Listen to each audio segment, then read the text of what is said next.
Depression is often a kind of paralyzing, low pressure system of the mind. It doesn't move and is hard to get a grip on.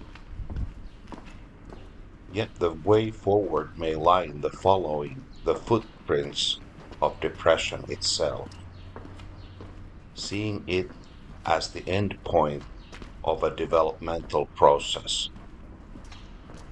No one is born depressed. Often, the background looks something like this: trauma causes boundarylessness, causes depression.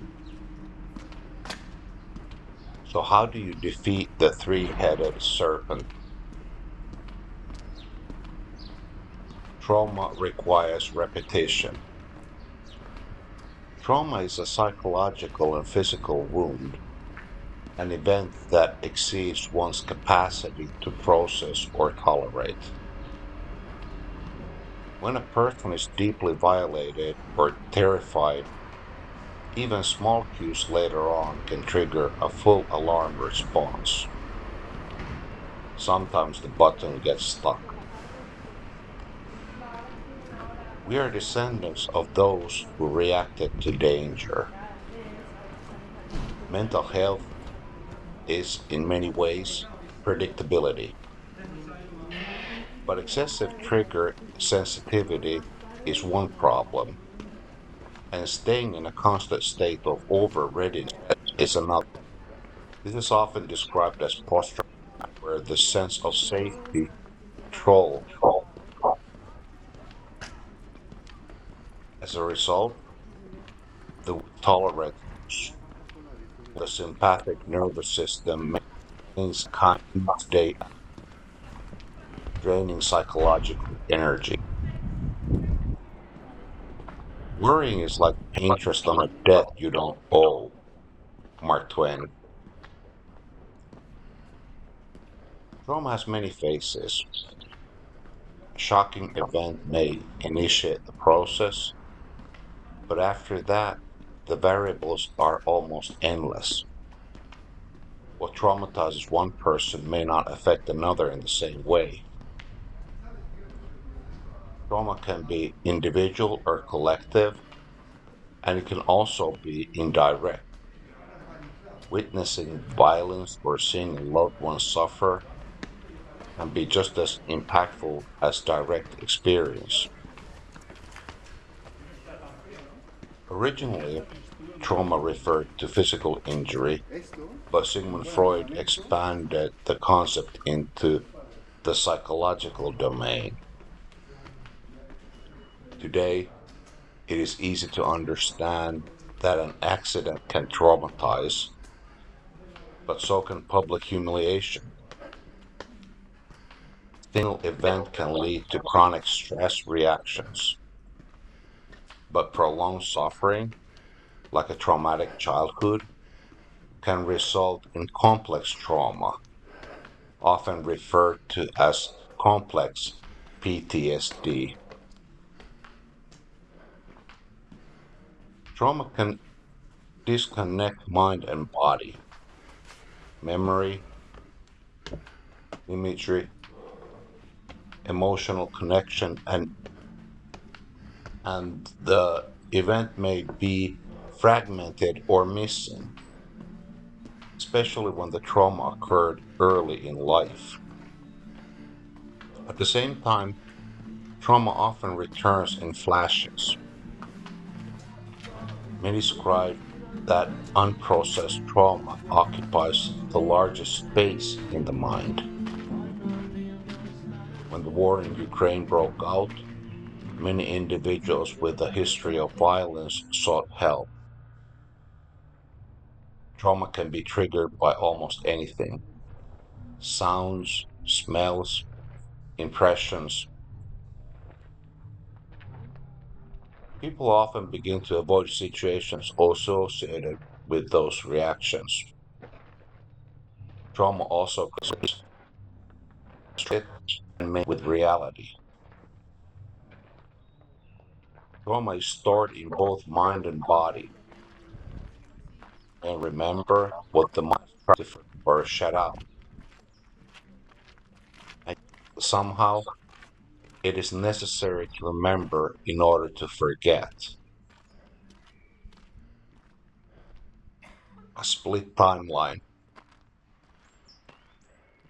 Trauma often divides subjective time in two: before trauma and after trauma. Some described it as a forked river.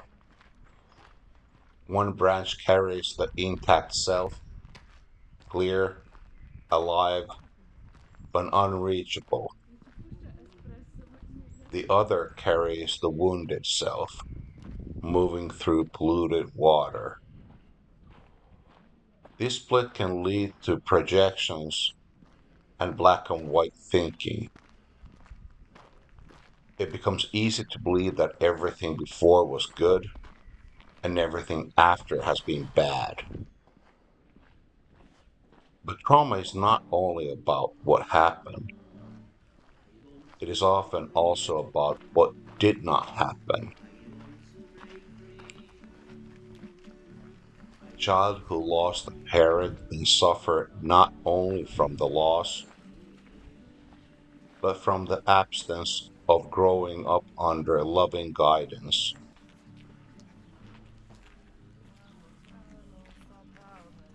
The compulsion to repeat. The daughter of an alcoholic falls in love with an alcoholic.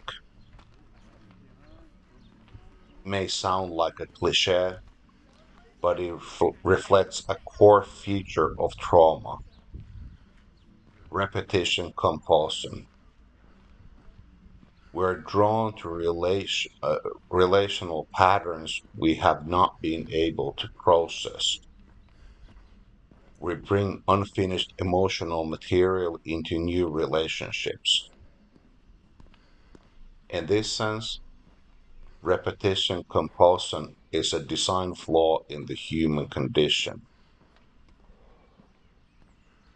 It is not uncommon for someone with trauma background to seek love and approval from the very same source that once caused harm. Everything has its limits. Almost all problems are relational, and boundaries are the solution to almost all problems. But trauma complicates this. Trauma almost always generates guilt and shame, and disconnection keep them alive. In their default setting, guilt and shame signal that we have done something wrong. But in trauma, the guilt and shame of the perpetrator are transferred onto the victim. The moral compass breaks, the world turns upside down. According to psychotherapist Nedra Glover Tawwab, it is impossible to set boundaries without experiencing guilt. Guilt is the currency we pay for boundaries. And shame? Shame creates the people pleaser, the adaptive fawn response. When connection to the self is lost, it becomes difficult to be vulnerable, and the fear of judgment takes over. Boundarylessness in practice. Among adults who have experienced violence, common patterns include helping others despite lacking the resources, constant busyness as a proxy for worth, lending money to people who won't repay, oversharing to gain connection, emotional dysregulation, people pleasing, avoiding conflict, low self esteem, blurred relational boundaries, difficulty making independent decisions. Helping easily becomes an expectation, and once you help, it is expected again. So the person returns to harmful patterns like a dog returning to its vomit. Allowing mistreatment can also reinforce a negative self image. Maybe they were right, maybe may seem incomprehensible, but it allows me for love, aggression to coexist, directed toward the self. It is not an adaptive solution. The worst thing that can happen to a masochist is to encounter a sadist. Boundaries restore safety. Trauma based boundarylessness often makes a person too lenient with others and too harsh on themselves. Many help others easily, even unasked, to ask for help or to receive relational must become of assertiveness, setting boundaries, defending boundaries. Psychologist Ida Mäkikalia describes this as integrated aggression, not turning aggression inward, depression, nor projecting it outwards in arrogance, but holding one's ground. Clear boundaries restore a lost sense of safety. Depression has turned in aggression. Depression is like a sponge or a black hole, absorbing everything inward. But aggression, anger, and stored trauma must be expressed outward in the broadest possible sense. Something has to come out. Movement, writing, talking, lifting weights, hitting a punching bag, being in nature. The point is to expand the self so that aggression becomes a part of it. Harmlessness born from exhaustion is not a virtue. You need to connect with your shadow and to regulate it, as Carl Jung suggested. To live among others, not above, not below.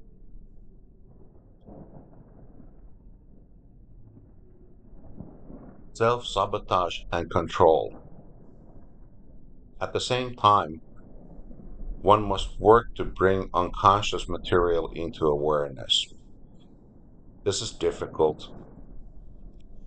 A trauma shaped mind may turn against itself, sometimes entirely unconsciously. The fear of external judgment becomes so internalized that a person begins to sabotage themselves preemptively. If harm comes from oneself, at least it is predictable. At least it is controlled. A high price to pay for autonomy that was once taken away. Isolation feeds the cycle. Depression often pulls a person to the margins of life, as Johan Hari describes, and trauma related boundarylessness. This makes sense. If relationships repeatedly lead to imbalance or loss. But isolation is dangerous. Like a lighthouse keeper cut off from the world, one becomes more vulnerable to every internal storm. Isolation leading to disappointment, leading to sinking, leading to isolation. Where to begin? Attack all three fronts. Trauma, what was done to you was not justice. The past does not return, but life can still become good.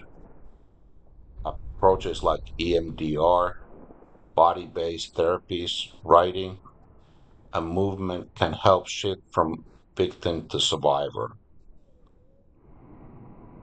Boundarylessness. You're not responsible for other people's emotions. You're responsible for your words and actions. Do not sell your one and only life, especially not cheaply. No one keeps score of your sacrifices. Boundaries become easier the more you practice them.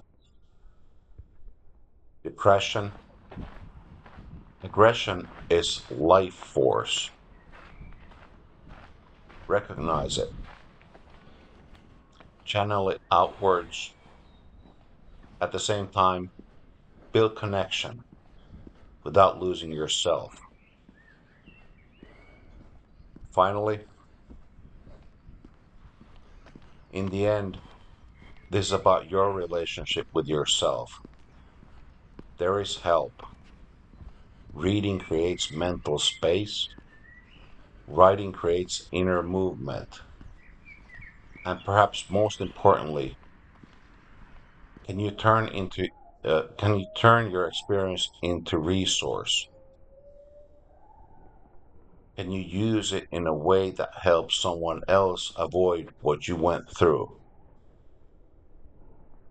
An earned identity belongs to someone who has faced trauma or at least crisis and has chosen to commit to what truly matters.